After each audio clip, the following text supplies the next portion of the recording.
औज़ुबिल्लाहिमिनश्शैतानिर्रजीम बिस्मिल्लाहिर्रहमानिर्रहीम। अस्सलाम वालेकुम स्टूडेंट्स, कैसे हैं आप लोग? उम्मीद है आप लोग खैरियत से होंगे। स्टूडेंट्स, आज हम अपनी एक नई सीरीज़ को साथ लेके चलते हैं जिसमें हम नंबर थ्योरी या अलजेब्रिक नंबर थ्योरी के एमसीक्यूज़ डिस्कस करेंगे कि किस तरह हम नंबर थ्योरी के एमसीक्यूज़ को स्टडी करते हैं, जिसमें स्टूडेंट हमारे पास लेक्चर नंबर वन में हमारे पास first MCQs Q is the set of rational number of the form m/n such that. Student, number theory में हम मोस्टली इंटीजर्स को डिस्कस करते हैं। यहाँ पे हमारे पास एमसीक्यूज़ क्या है? Q is the set of rational numbers. Q हमारे पास सेट है किस चीज़ का? रैशनल नंबर्स का, ऑफ द फॉर्म, जो किस फॉर्म में है?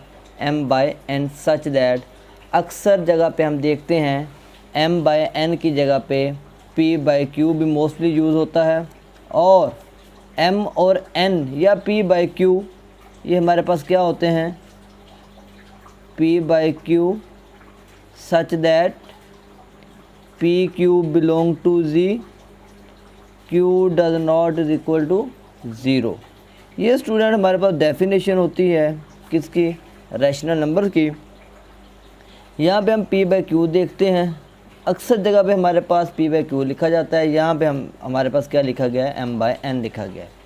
तो स्टूडेंट, MCQ जब भी हम सॉल्व करते हैं, MCQs हम इस तरह सॉल्व करते हैं कि सबसे पहले हमारी कोशिश ये होती है या तो हमें डेफिनेशन आती हो, या हमें थ्योरम की स्टेटमेंट आती हो, या हम उसमें से जो रॉन्ग MCQs है उसे बाहर निकालने की कोशिश करते हैं।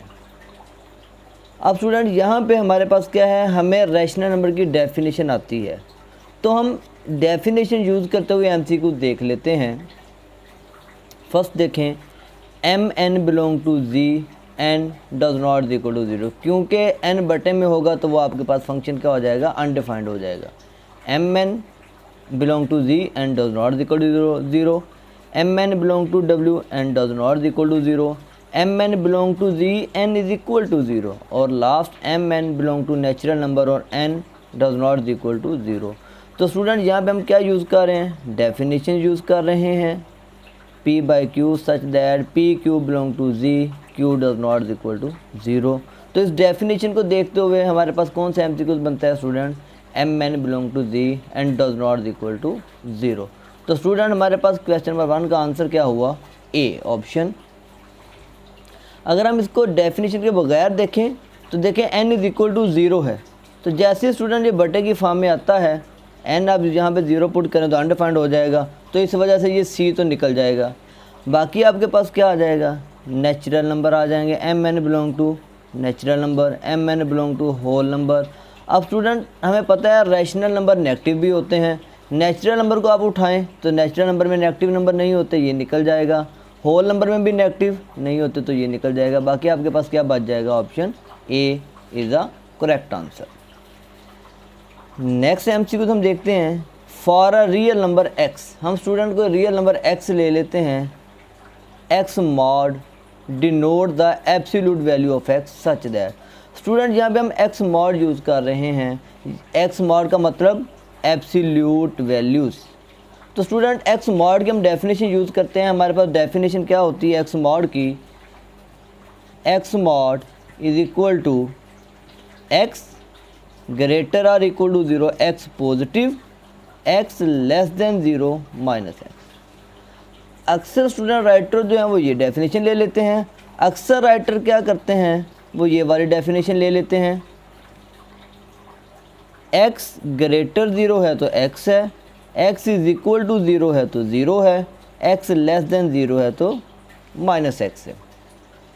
अब स्टूडेंट, हम कहते हैं कि x मॉड जो है वो हमेशा हमें पॉजिटिव वैल्यू देता है। उसकी रीज़न क्या होती है कि यहाँ पे x ग्रेटर 0 ये तो पॉजिटिव वैल्यू है ही है, या x इक्वल टू 0 है। अब x लेस देन 0 है, ये माइनस x है। स्टूडेंट, माइनस x ऑलरेडी मौजूद है, और यहाँ पे आप देखें x क्या है? x लेस देन 0 है, जो कि आपके पास क्या होगा? नेगेटिव होगा। कोई भी नेगेटिव नंबर होगा तो ये क्या हो जाएगा? आपके पास पॉजिटिव हो जाएगा। इस वजह से स्टूडेंट मॉड जो है वो हमें पॉजिटिव वैल्यू देता है। तो ये हमारी डेफिनेशन है किसकी, एब्सोल्यूट फंक्शन की, या एक्स मॉड जो हमें गिवन था क्वेश्चन में। एम ऑप्शन देखते हैं, x mod is equal to x if x greater or equal to 0। Second, x mod is equal to minus x if x less than 0। Third, x mod is equal to x if x less or equal to 0। 4 both A and B. तो student अभी हम यहाँ पे x mod की definition देख रहे हैं। Definition को यूज़ करते हुए हमें क्या चाहिए, x greater or equal to 0 है तो एक्स आ जाएगा, ये कंडीशन होल्ड कर रही है। सेकंड नंबर पे एक्स लेस देन 0 है, माइनस एक्स है, तो ये कंडीशन होल्ड कर रही है। तो स्टूडेंट ऑप्शन ए भी करेक्ट है, बी भी करेक्ट है। इसका मतलब है दोनों को हम यूज़ करते हुए हमारे पास कौन सा ऑप्शन बनता है, both A and B option बनता है। तो यहाँ पे स्टूडेंट क्वेश्चन नंबर 2 में हमारे पास option D is correct answer. Third देखते हैं, थर्ड हमारे पास क्या है, द नंबर ऑफ एलिमेंट्स के एलिमेंट में जो हमारे पास number of elements in a set S के एस में हमारे पास जो नंबर ऑफ एलिमेंट होते हैं इज़ डिनोटेड बाय, उससे स्टूडेंट हम किस तरह डिनोट करते हैं। अक्सर बुक्स में हम रियल एनालिसिस वगैरह में, नंबर थ्योरी में हम ये चीज़ें देखते हैं कि हम सेट को या number of element in a set हम अक्सर एन ऑफ ए से डिनोट कर देते हैं। फॉर एग्जांपल हम ए को सेट ले लेते हैं 1 2 3 4, तो इसमें नंबर ऑफ़ एलिमेंट कितने हैं स्टूडेंट, 4 हैं, इस तरह नोट कर लेते हैं। एस है, यहाँ पे एस यूज़ किया गया तो हम एस ले लेते हैं 1 2 3 4 5 6, तो एन ऑफ एस क्या आ जाएगा हमारे पास 6, इस तरह आप डिनोट कर लें। एस मॉड ये भी 6 है, इस तरह भी स्टूडेंट हम डिनोट करते हैं। और शार्प एस हम इस तरह भी डिनोट करते हैं। ये भी हमारे पास जो नोटेशन है ये स्टूडेंट नंबर ऑफ़ एलिमेंट के लिए यूज़ की जाती है। ये मोस्टली स्टूडेंट को पता होती है कि हम एन ऑफ एस से डिनोट करते हैं, एस मॉड से डिनोट करते हैं।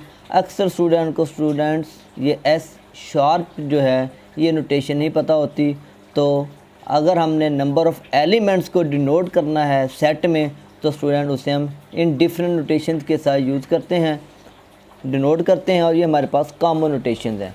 तो इसका हम आंसर देख लेते हैं। Sharp S, S sharp, asterisk S, S asterisk. तो स्टूडेंट अभी हमने डेफिनेशन देखी, डेफिनेशन देखते हुए तो हमारे पास आंसर क्या बनता है, शार्प एस। तो option A is correct. Next हम देखते हैं, real part and imaginary part of S are denoted by. Student real part and imaginary part हमारे पास कहाँ पे आते हैं, रियल पार्ट और इमेजिनरी पार्ट हमारे पास हमेशा कम्प्लेक्स नंबर में आते हैं। तो हम कम्प्लेक्स नंबर की डेफिनेशन देखते हैं। क्या डेफिनेशन है हमारे पास कम्प्लेक्स नंबर की, z is equal to x plus iota y. Student हम कम्प्लेक्स नंबर को z से डिनोट करते हैं, is equal to x plus iota y. अब x है, दोनों हमारे पास x और y जो है वो रियल नंबर होते हैं, x के साथ अयोटा नहीं है, तो हम कह देते हैं कि ये हमारे पास कौन सा पार्ट है, रियल पार्ट है।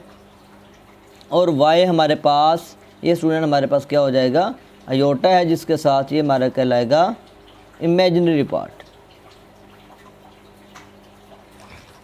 x और y इसे स्टूडेंट हम ऑर्डर पेयर की शक्ल में भी लिखते हैं। क्यों लिखते हैं, क्योंकि ये हमारे पास बेसिकली प्लेन में ही डिस्कस किया जाता है कम्प्लेक्स नंबर को, x एक्सिस और y एक्सिस, x एक्सिस और y एक्सिस। अब y के साथ तो अयोटा है, तो स्टूडेंट ये वाले जो हमारे पास y एक्सिस है ये बेसिकली हमारे पास इमेजिनरी साइड ही होती है, इमेजिनरी पार्ट होता है, और ये हमारे पास रियल पार्ट होता है। तो हमारा क्वेश्चन स्टूडेंट यहाँ पे क्या था कि real part and imaginary part of S are denoted. हम किस तरह डिनोट करते हैं स्टूडेंट, डिफरेंट बुक में डिफरेंट नोटेशन है। जो कॉमन नोटेशन है वो हम यूज़ देखते हैं कौन सी होती है, आर ई ऑफ एस इसका मतलब है real of S, I M of S इसका मतलब है इमेजिनरी ऑफ एस। ये आपके पास real of S, imaginary of S, R of S या I of S, R E A of S, I M A G of S. तो student हम answer देखते हैं कि जो हमारे पास मोस्ट कॉमन यूज़ होता है तो वो स्टूडेंट हमारे पास आर ई ऑफ एस और आई एम ऑफ एस होता है, यानी कि रियल पार्ट और ये इमेजिनरी पार्ट। फिर से देखते हैं, both addition and multiplication in G R, कि हम एडिशन और मल्टीप्लिकेशन दोनों देखते हैं इन जी, इंटीजर में क्या क्या होती हैं। इन जी हमारे पास स्टूडेंट इंटीजर में क्या क्या होती हैं, ऑप्शन देखते हैं। कहते हैं क्या कम्यूटेटिव होती है, क्या एसोसिएटिव होता है, क्या डिस्ट्रीब्यूटिव होता है, या ऑल ऑफ दीज होता है। तो स्टूडेंट कम्यूटेटिव बेसिकली हमारे पास क्या होता है, अभी हम बात कर रहे हैं इंटीजर की, तो कम्यूटेटिव में हम दो एलिमेंट ले लेते हैं, दो नंबर लेते हैं, ए बी बिलोंग टू जी।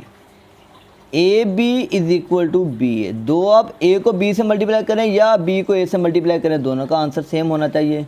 ये है student under multiplication. Under addition क्या है, आप ए को बी के साथ ऐड कर दें या बी को ए के साथ ऐड कर दें, ये हो गया अंडर एडिशन।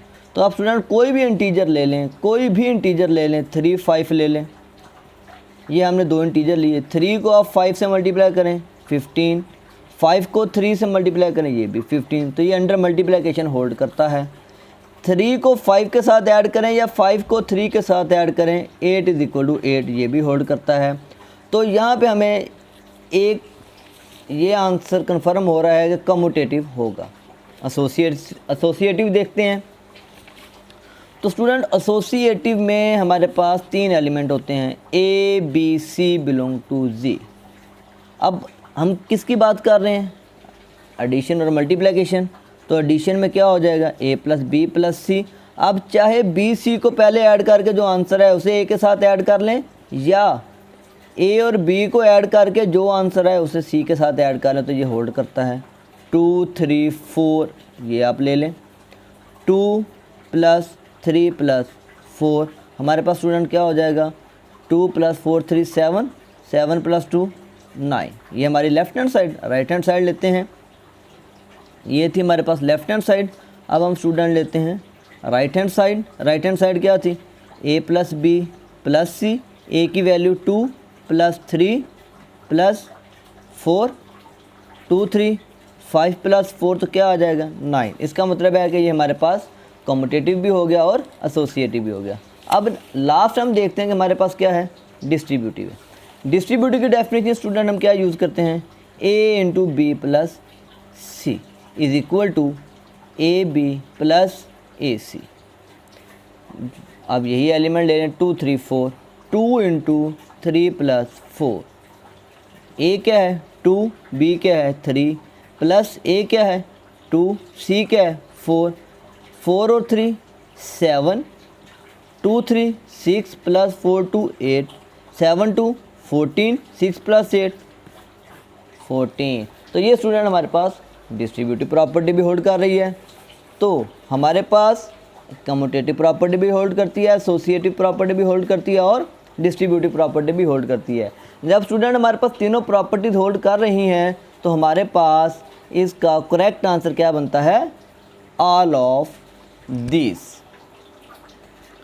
तो ये था स्टूडेंट हमारा लेक्चर नंबर 1, जिसमें हमने कुछ एमसीक्यू डिस्कस किए नंबर थ्योरी के या अलजेब्रिक नंबर थ्योरी के। इंशाल्लाह हम इसी तरह 5 5 6 6 10 10 एमसीक्यूज़ को लेके चलेंगे, ताकि हमें इन चीज़ों का कंसेप्ट भी क्लियर हो कि हम किस किस तरह इन्हें आगे लेके चलते हैं, किस तरह हमने एमसीक्यू को हैंडल करना है। इंशाल्लाह नेक्स्ट लेक्चर में हम मज़ीद एमसीक्यूज़ देखेंगे। थैंक यू, अल्लाह हाफिज़।